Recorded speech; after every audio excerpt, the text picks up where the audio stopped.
Okay, people, so very important lesson. Let's write down. It's very important to write on this one and follow closely. Thinking of Rainbow Warrior causes and consequences. This will be actually your subject of choice, and this will be obviously your causes and consequences.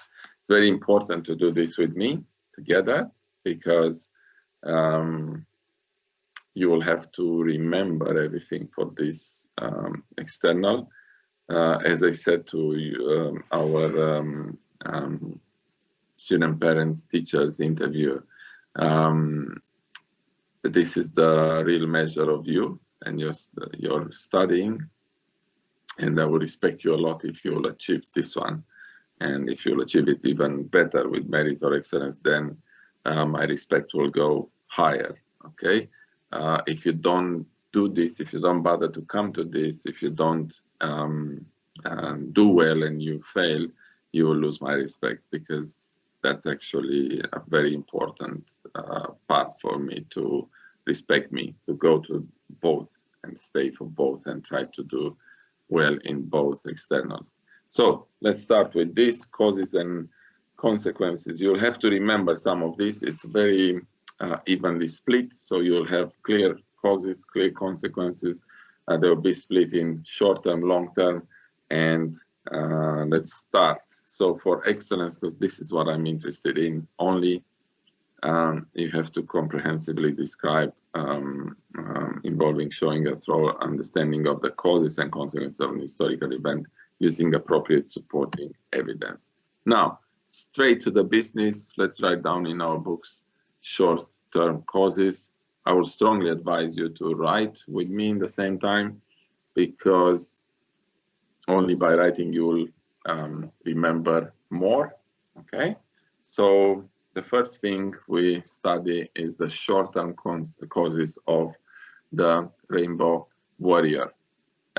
And then obviously we'll go to long-term causes. So the short-term cause number one, ST cause number one, short-term, nuclear testing in the Pacific was essential for France's security.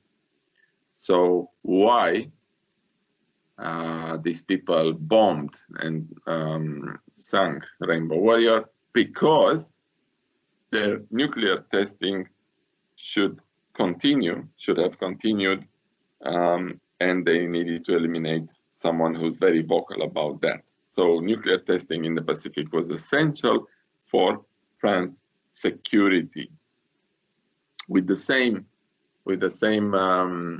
PowerPoint, with the same notes, last year we achieved very good results in this external.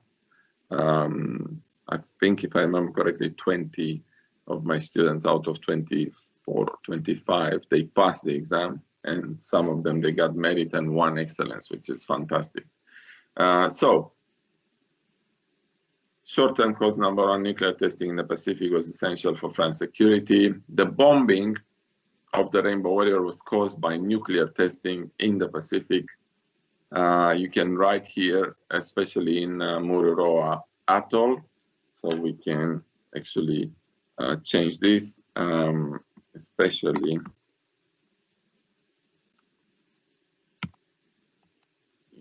Mururoa Atoll, okay, which was very famous, and because New Zealand strongly opposed to nuclear testing in the Pacific region, hence the Greenpeace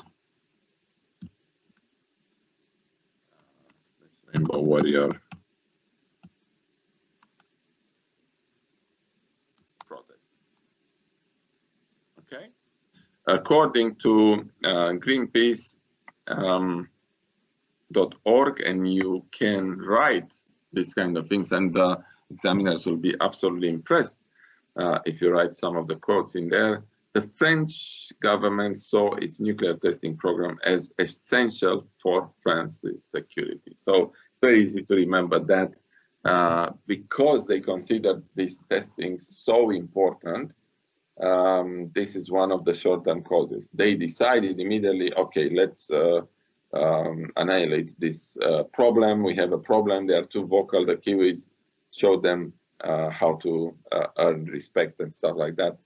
Bang, explosion. And so thinking of the Rainbow Warrior. So that's a short-term cause. Number one, the nuclear testing in the Pacific, essential for France security. In the name of security, you can do whatever. You remember that the Americans, if they want to do some specific thing and escape with consequences, they will say, oh, it was in the national interest. That's it. End of the story. You don't have to discuss any other things, any other options. There is no other option.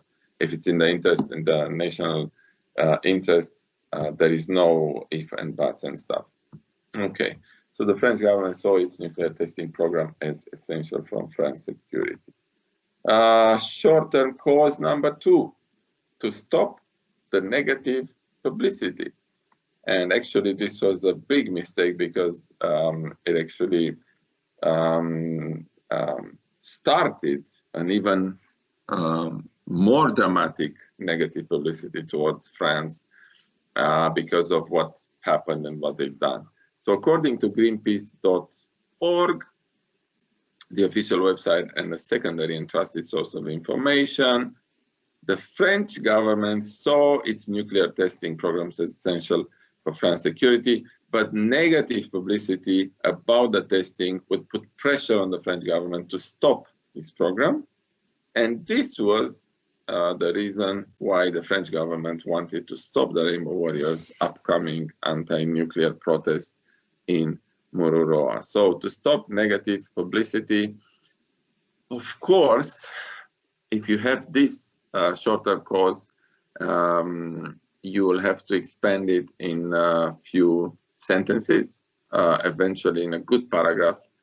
You don't have to write the exact quotation because you won't be able to remember all this quotation, but you can write a paragraph, a good paragraph with all this stuff because you are smart people and you know how to do that. So if you write now this text and then we're going to start writing bits and pieces one after another, we're going to build what we're going to write in the exam, then it's going to be very easy because you can memorize that stuff and then put it on paper, and then that's about it. So again, according to Greenpeace, essential for France security, the entire program, but negative publicity will put pressure on the government to stop this program.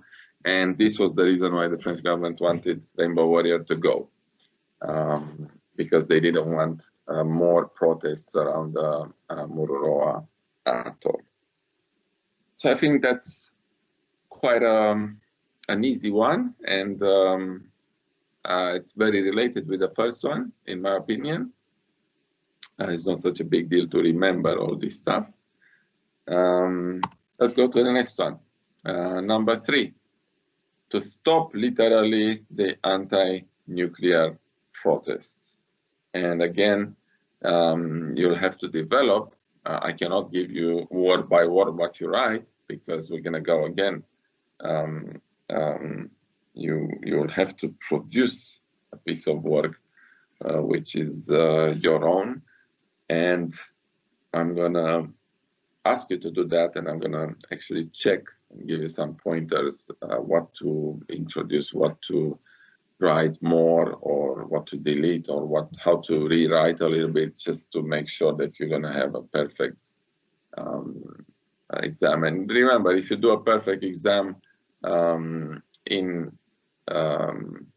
with me, and if you just write at least, I don't know, 80% of what you know from this in that exam, then you're going to pass with no problems, and your 4 credits will complete your 16 credits, so you'll have 20, which is cool. So, according to Greenpeace, to stop anti-nuclear protests, the Rainbow Warrior was a large vessel which could act as a flagship for the smaller protest yachts. Now, we know that heaps of yachts were following Rainbow Warrior in these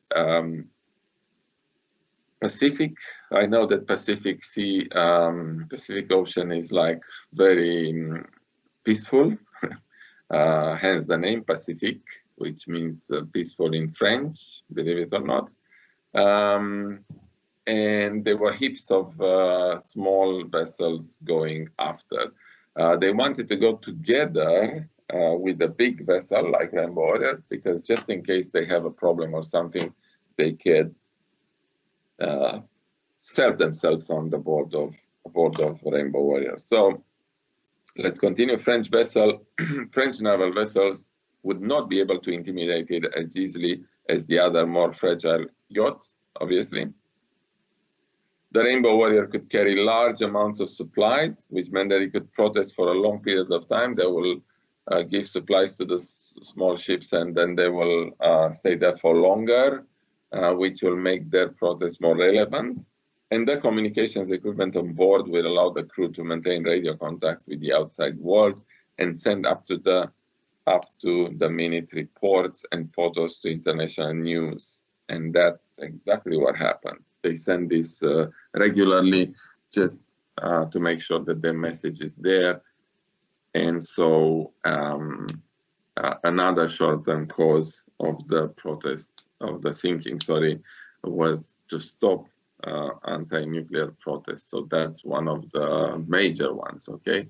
That was actually the desire of French people. So to stop anti-nuclear protests. And I will leave you for another 30 seconds to finish this writing, because this will actually help you developing your answer. So when we're going to start the mock exam for this, I want all of you to have a very pretty clear idea about what you're going to do when this will come into your exam. It's not going to come asking you for Rainbow Warrior. It's going to say for your chosen event, write about causes and consequences. And you'll do an introduction. We're going to do that. And then we're going to do causes of the event. And you're going to start writing for each of the causes we've done here, one paragraph. Easy as, not a problem. So you get all this information and you create a good paragraph. You got it? It's very simple. Now, to stop anti-nuclear protests, short-term cause number 4, to avoid an increase of violent tactics used in anti-nuclear protests. So this was to avoid an increase of violent tactics used by Greenpeace. Now, let's see what Greenpeace.org is telling us about this. The French Navy would find it extremely difficult to deal with the non-violent tactics of the protest vessels. To avoid this, the French Secret Service, the DGCE, was ordered to launch Operation Satanique. Of course, it's not correct. I have to say Opération Satanique, because that's the right pronunciation, where French Secret Service agents were sent to New Zealand to sink the Rainbow Warrior before it could lead the protest flotilla. And you remember from the video we've watched together, there was a question of if they will do this while the vessel was arriving to the Port of Auckland, or when the vessel was in Port of Auckland, which actually happened, or when the vessel is was on its way towards Mororoa, which was another option. And remember, they studied the option to actually have the water poison and stuff like that, biological use of biological arms and stuff like that. So really strange things happened in this French mind, really strange things. But anyway, they did this stuff just to avoid an increase of violent tactics used in protests. And I should say that these people were extremely inventive. Yes. But the Greenpeace, they're like non-violent, aren't they? So what kind of violent tactics is it talking about? It's a very good point. But Greenpeace will be non-violent, but in some respect, when they have to be violent, they will become violent. And also remember, the Greenpeace was not alone in that. They had a bunch of flotilla people who were not Greenpeace. They were just supporters, and they will really be extremely annoying. A violent tactic will be for a small boat to go straight into a big one, to bully the big one. And if you respond in any move of the big boat, the small one will be destroyed, and then you will be responsible for the deaths and stuff like that. So it's not only Greenpeace. It was the idea of the full flotilla of people, engaged in this kind of activity. So a good point, though. Very good point. Cool, thank you. Yeah. So let's go to the next one. The short-term cause number 5. Lange becoming prime minister. So one of the immediate causes will be that the French said, "Oh, that's bad. That's not good. This guy, the Labour guy, become prime minister. He promised New Zealanders that he's going to put a stop on the nuclear tests and stuff, and he's going to advocate against the nuclear tests and stuff. So it's not good for us. So let's do something." So it'll be one of the causes, because he had this rhetoric of Aotearoa nuclear free. And before David Lange becoming prime minister in the National Party, still in power, Labour Party was campaigning against nuclear propulsion weapons and nuclear testing. So they said, if you elect us, we're going to put a stop on this nonsense, and we're going to do that and that and that. And of course, in an election campaign, you propose heaps of policies. That's the beauty of democracy. Right-wing policies, center policies, left-wing policies, whatever you name it. And you say, I don't know, where did you get the money from?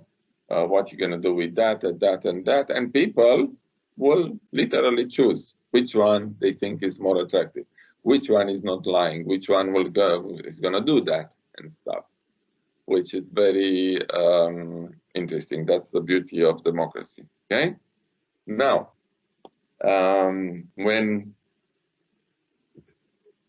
remember when Labour came to power in 1984, and David Lange, which was the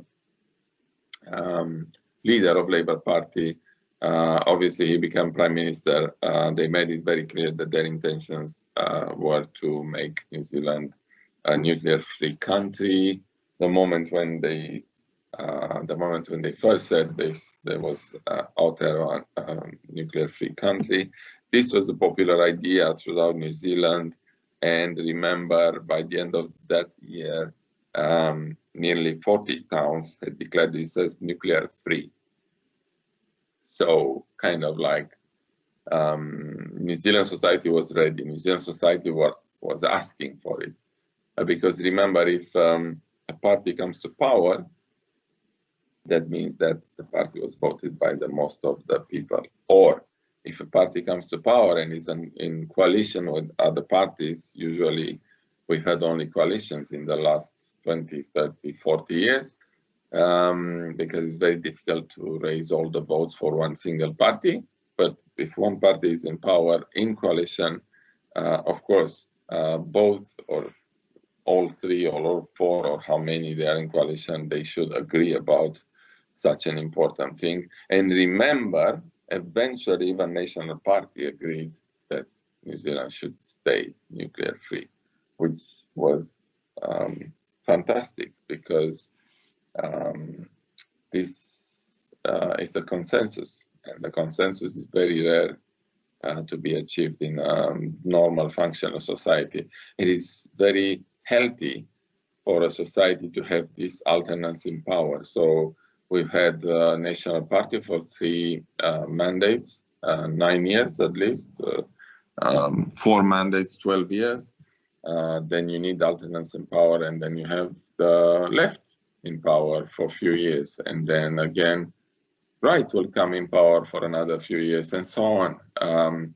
This will generate progress for New Zealand because definitely all the parties in New Zealand, they want the best for New Zealanders, but they want that best in their own way. So they just build this by doing it in their own way. And sometimes people are voting some people in, sometimes they vote some people out, and so on. It's as simple as that. So Lange becoming prime minister was a very important cause because obviously he was the guy who advocated for these changes to be made. Now we go to long-term causes. Look how cool we are, how fast we are, and just write this down, please.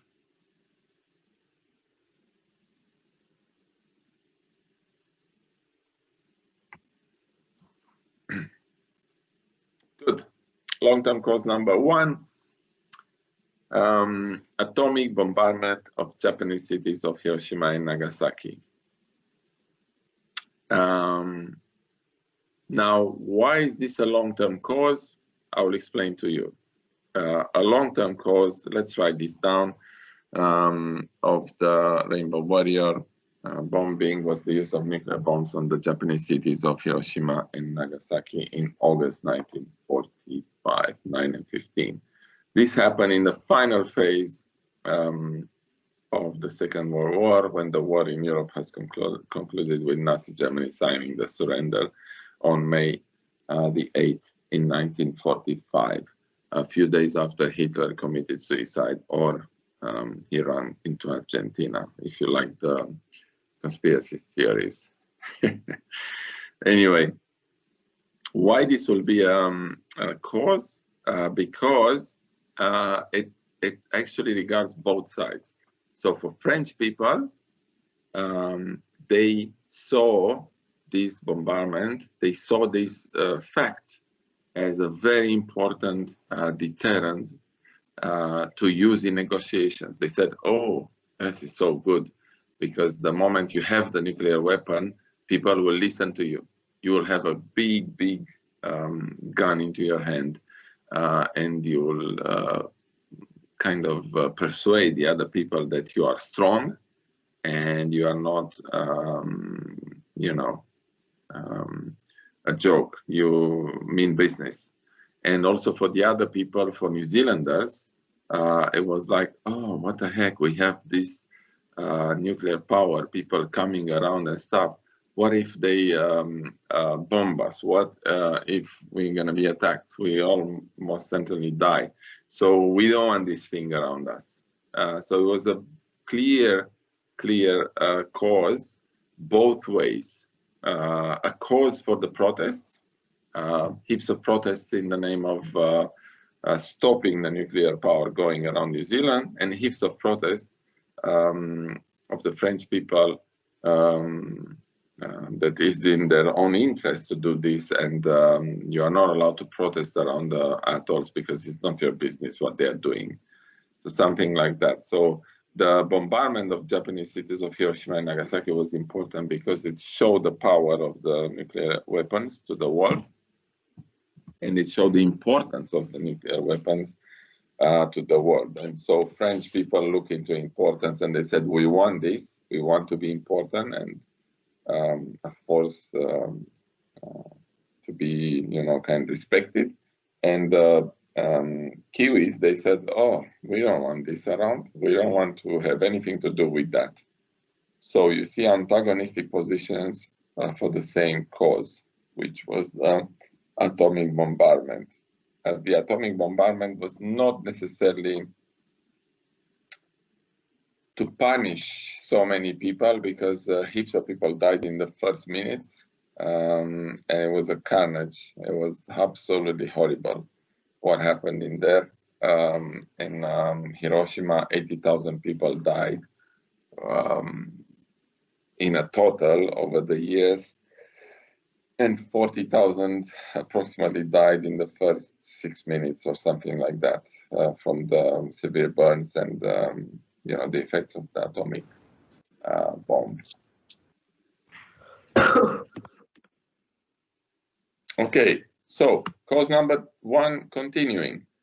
The war in Europe has ended, the Pacific War continued. So even if the war ended on 8th of May, 1945, in the Pacific, the war continued. So basically, the Japanese were continuing the fight. They didn't care that Hitler was dead. They didn't care that Mussolini was dead.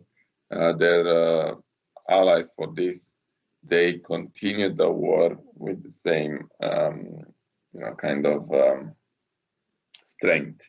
UK, China, and the USA called for the unconditional surrender of the Japanese on July 26th. You'll understand now what happened with the bombing of Hiroshima and Nagasaki, which is a very good information for you.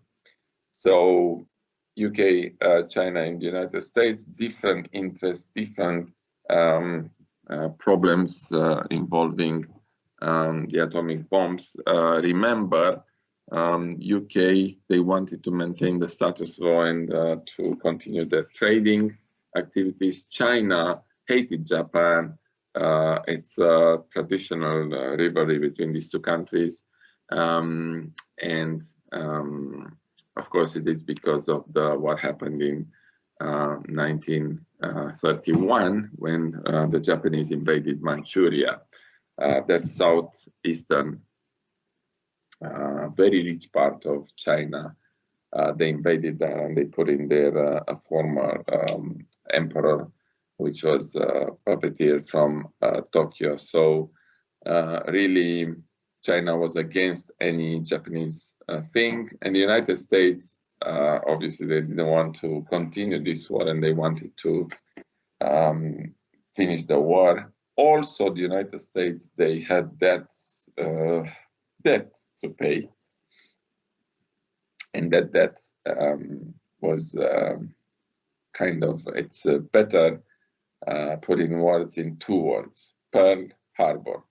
So they had that debt to pay, but not only that, and then they sent the bomber, Enola Gay, that was the name of the bomber, who sent the bombs over Hiroshima and Nagasaki. Now, on July 26th, the United States, they sent a call. They send a letter to the Japanese government calling for unconditional surrender. Of course, the emperor said no. He didn't care about that. They didn't know about the nuclear bomb. They didn't know that this is going to happen. Though the United States threatened them that if they don't sign the Surrender Act, then they will face the worst of the consequences ever. Japanese ignored that. They said, we don't care. We're going to face the consequences. And on 6th of August in 1945, Enola Gay dropped the first ever atomic bomb on the city of Hiroshima. The bomb had the name of Pearl Harbor written in there. This is for Pearl Harbor. 16 hours later, the American President Truman called again for Japan's surrender, 16 hours after the devastation, claiming if they were to ignore this threat, they could expect a rain of ruin from the air, the like of which has never been seen on this earth. Japanese were very, very stubborn. They didn't actually care about this one too. I don't think the people didn't care, but most certainly their leaders, they didn't care about these warnings. To the Americans' defense, they actually warned Japanese. They asked repeatedly, and they asked them to surrender, and they told them, we're gonna destroy you and destroy you very badly. But the Japanese, they didn't actually take into account, they didn't care too much. So yeah, that was it.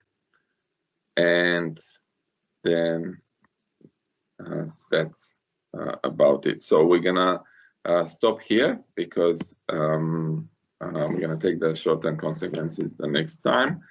And what I'm gonna do now